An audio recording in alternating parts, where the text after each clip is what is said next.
वचनाभ्याम न प्रमदितव्यम। यह मंत्र जिसके समझ में आ गया उसका जन्म जन्मांतर का कल्याण हो गया। यह मंत्र सबसे पहले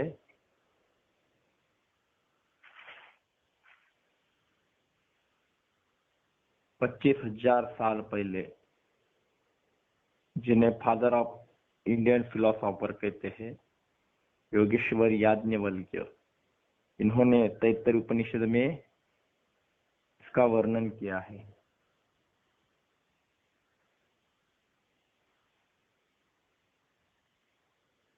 पूजनीय दादाजी ने यही कहा कि मैं तो केवल जो संस्कृति है, जो शास्त्र है, ऐसा समझो कि जिसके ऊपर पिछले कुछ सालों में धूल मिट्टी जमा हो गई थी, मैंने साफ करके दी है। ऋषिवीर बहुधा गीतम छंदोवीर विविध पृथक, ये सब मेरा नहीं है, ये ऋषियों का है, संतों का है, मैंने केवल साफ करके दिया। जैसे अगर हम अपने घर में फर्नीचर है, सब कुछ है, तो जैसे हम दरवाजा खिड़कियां बंद करके गांव चले जाते हैं और जब 15 दिन के बाद आते हैं तो दरवाजा खोलने के बाद आपको एक सभी फर्नीचर के ऊपर मिट्टी जमा, धूल जमा हुई दिखाई देंगी। तो आप उसे साफ करोगे या उस कीमती फर्नीचर को बाहर फेंक दोगे? क्या करोगे? उस धूल मिट्टी को साफ करोगे। वैसे ही बेशकीमती हमारी संस्कृति, इसके ऊपर बीच में कूड़ा कचरा जमा हो गया था, क्योंकि बौद्धों का आक्रमण, मुगलों का आक्रमण, अंग्रेजों का आक्रमण इतना भयानक है। ये 2000 साल बीच में जो आ गए, तो उसकी वजह से बहुत सारे बातें जो हमें पता भी नहीं, इतनी अच्छी अच्छी बातें सब काल की गति में लुप्त होने लगी थी। दादाजी ने फिर से समुद्र में जैसे हम मोती निकलते हैं, वैसे काल की गति में से ये सब मोती हमको दे दिए, ये हीरे हमको दे दिए, इन्हें हमें संभालना है। ये स्वाध्याय ये आज का नहीं है, ये परंपरा से चला आया हुआ है।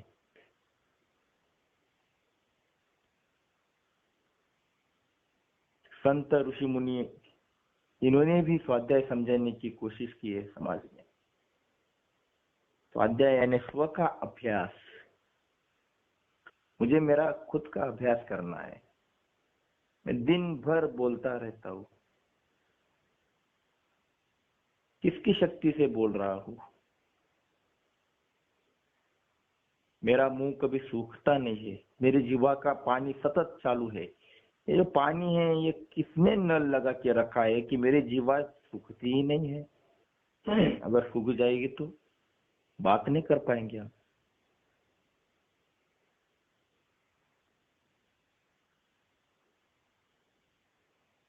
आंखों से देख रहे हैं, किसकी शक्ति से देख रहे हैं? आंखें तो अंधे को भी होती है, पर वो देख नहीं पाता। वो आंखों में कौन सा चैतन्य बैठा है, कौन सा कैमरा है जिससे हम ये सब सृष्टि का वैभव देख रहे हैं? किसकी शक्ति से देख रहे हैं?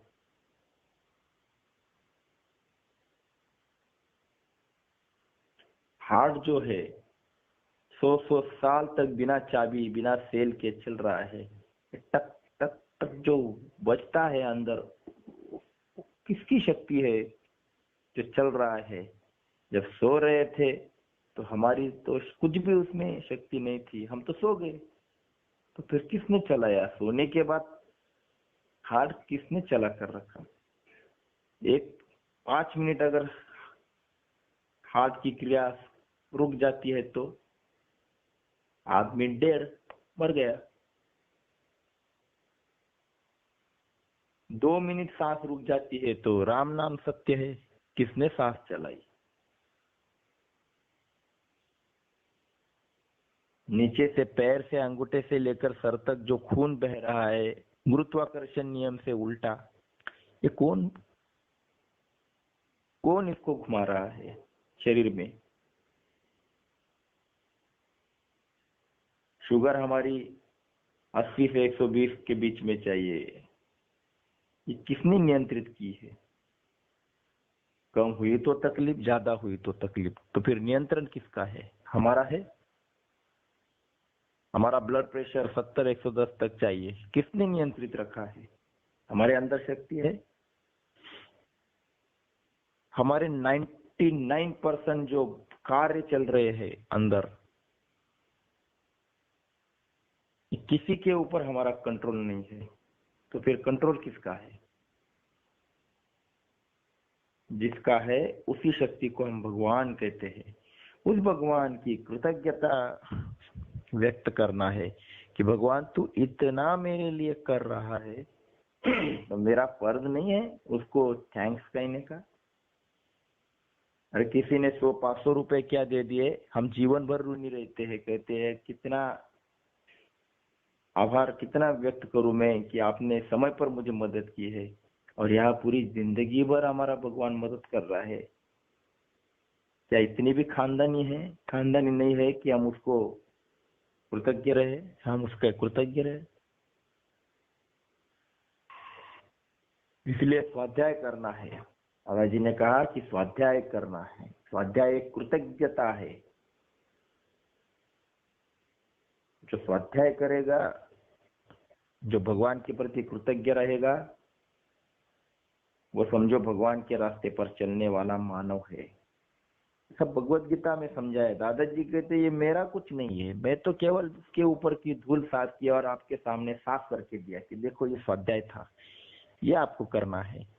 आप करो ना करो, करना है या न करना है आपकी मर्जी, पर आप करते हैं तो आप भगवान के लाडले बन सकते हो। संत ऋषि मुनि ये सब भगवान के लिए घिस गए, भगवान के लिए कीर्तन करते थे, प्रवचन करते थे।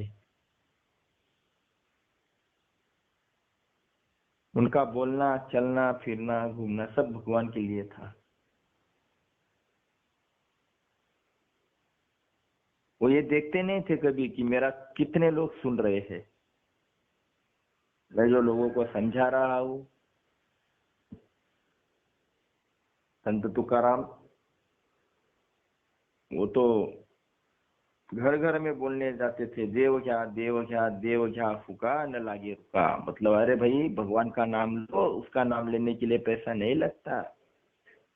बस अपना काम करते थे। वो ये नहीं देखते थे कि कितने लोग मेरा सुन रहे हैं, कितने लोग मुझे वैल्यू दे रहे हैं, कुछ नहीं। वो अपना काम करते थे। इसी भावना से, इसी विचारधारा से संत महापुरुष प्रवचन कीर्तन करते थे।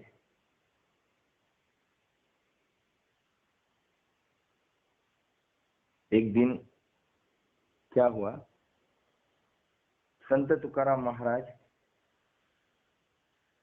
हर वक्त की तरह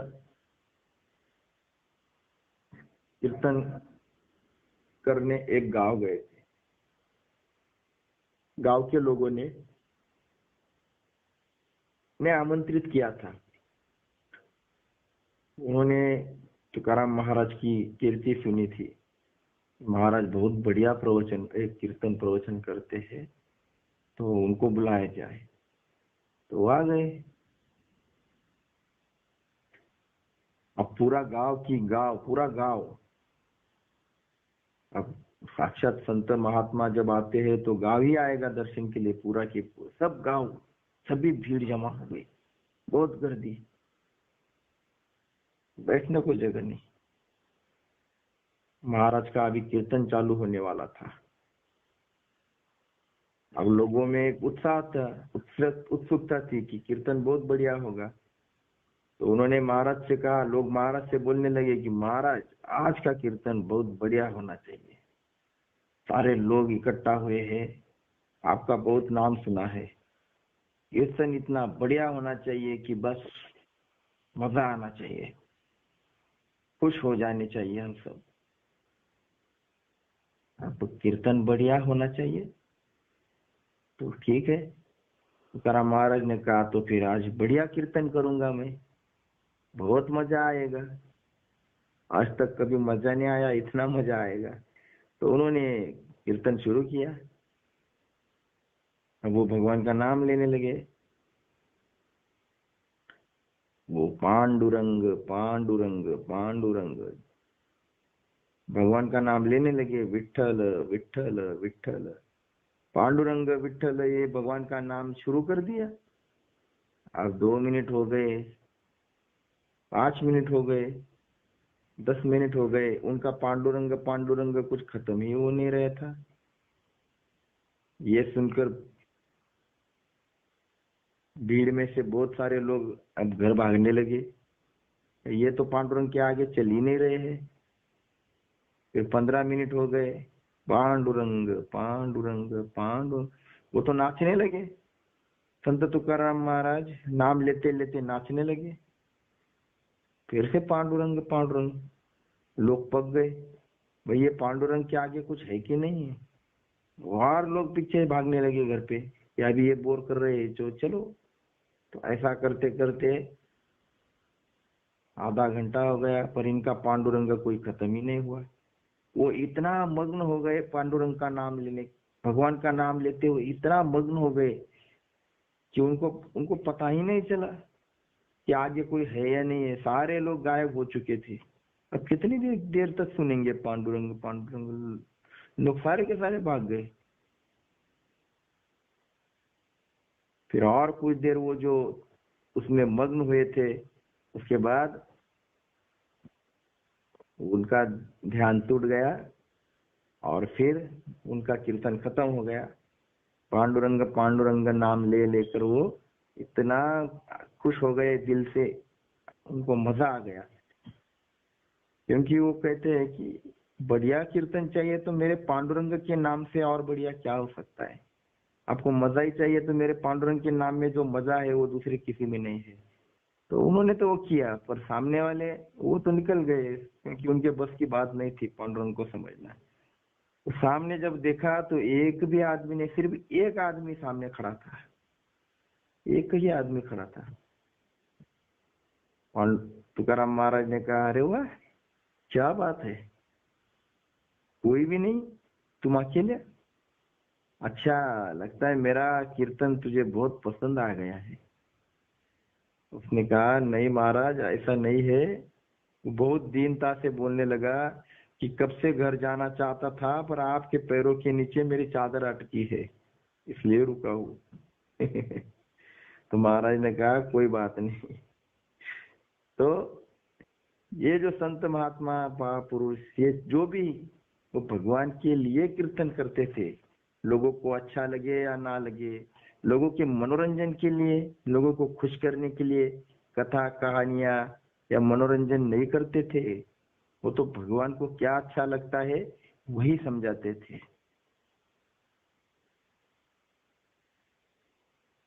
तो यही ऋषि परंपरा दादाजी ने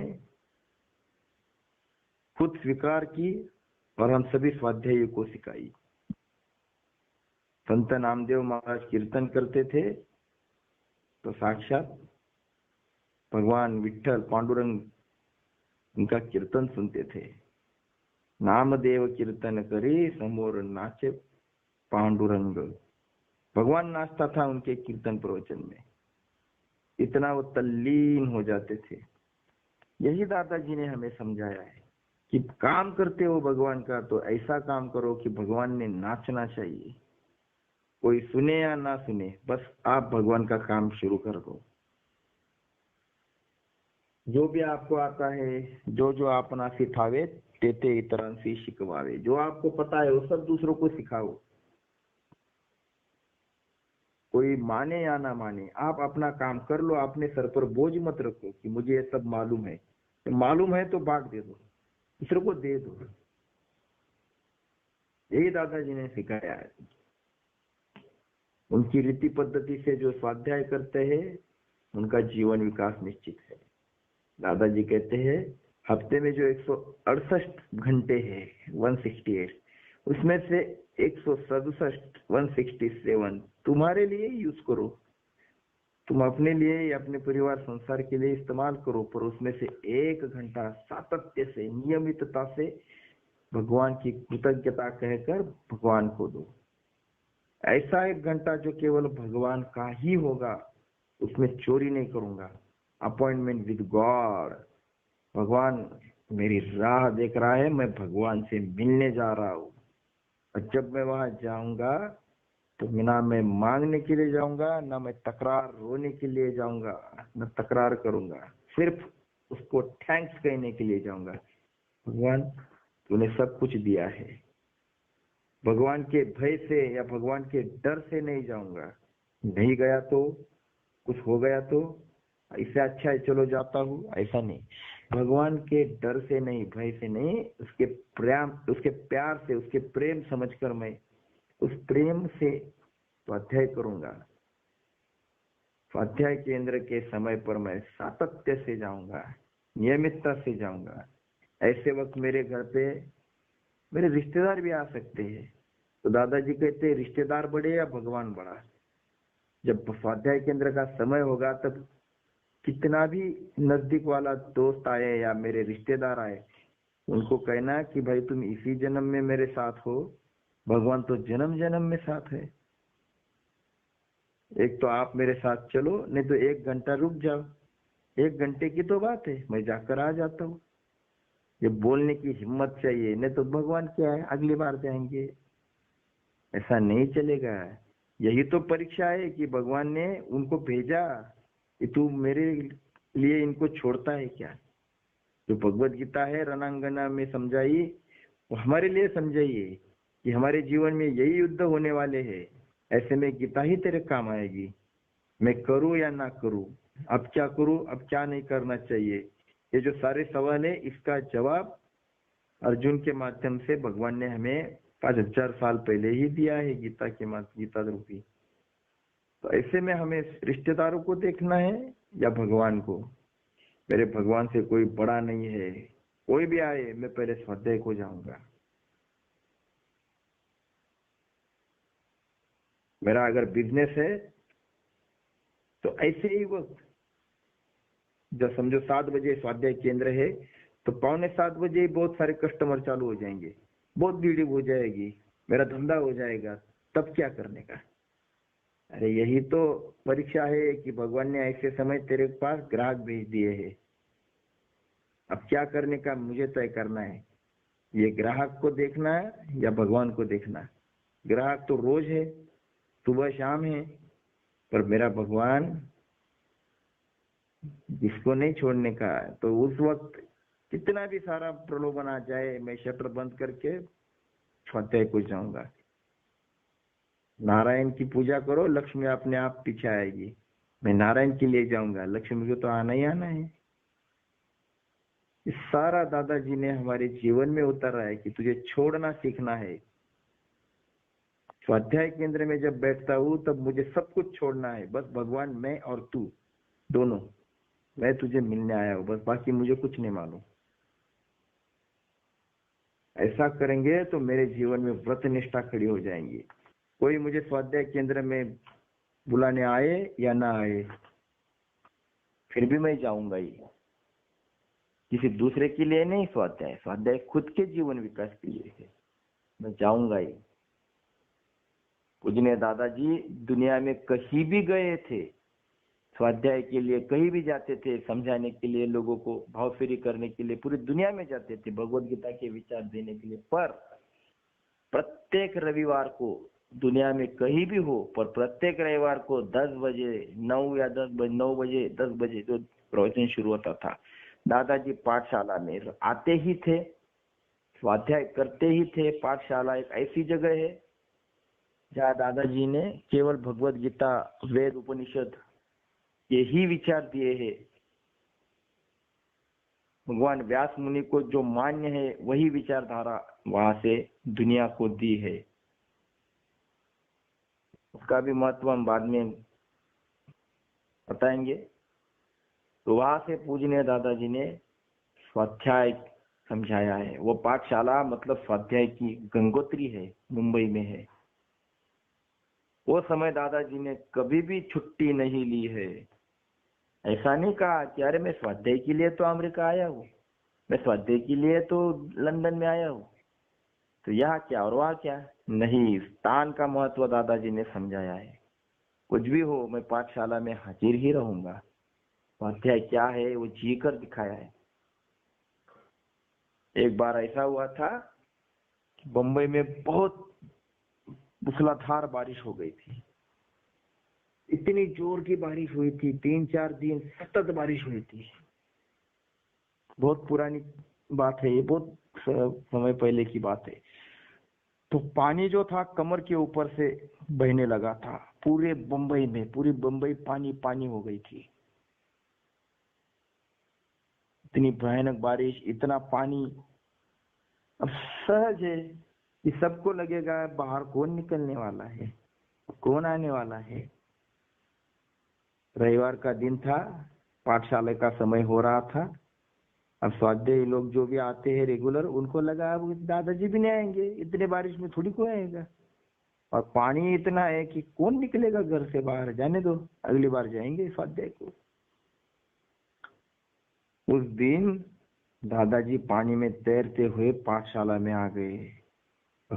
हर वक्त की तरह उन्होंने पाठशाला आधा घंटा 1 घंटा पहले आए, साफ सफाई की, खिड़कियां खोली, वो जो बैठते हैं वो चादर डाल दी, सब कुछ हर वक्त करते रविवार को वैसा ही किया और प्रवचन किया। दादाजी कहते मैं भगवान से मिलने आता हूँ, तो या भगवान है, मैं हूँ, और बाकी कौन चाहिए। अब बाकी लोगों को आना है तो आए, उनको सुनना है तो सुने, उनको खुश होना है तो हो जाए, मुझे इससे कोई फर्क नहीं पड़ता। कितने लोग संख्या, लोग पूछते कितने लोग आने वाले हैं, तब मैं प्रवचन, तब मैं लेक्चर के लिए आऊंगा। अरे लोगों को सुनाना है, क्या विद्वत्ता का प्रदर्शन करना है? तुझे सेवा करनी है तो भगवान, एक आदमी हो तो भी भगवान है, और 1000 है तो भी भगवान है। तो तुझे एक आदमी है तो प्रवचन करना नहीं आएगा, पर दिल से नहीं निकलता, क्योंकि लोगों में प्रसिद्धि कीर्ति चाहिए ना लोगों को। दादाजी कहते हैं एक आदमी हो तो भी ऐसी ही बात करो प्यार से, या 100 हो तो वैसे ही प्यार से बात करो, संख्या के ऊपर काम मत करो। तुम्हें भगवान से बात करनी है, भगवान को समझाना, भगवान के लिए बात करनी है, इसके लिए भीड़ की आवश्यकता नहीं। तो दादाजी ने उतने ही प्रेम से, जो मंत्र था भगवत गीता का, हर रविवार को एक एक मंत्र लेते, तो उस मंत्र के ऊपर प्रवचन किया, और दादाजी चले गए।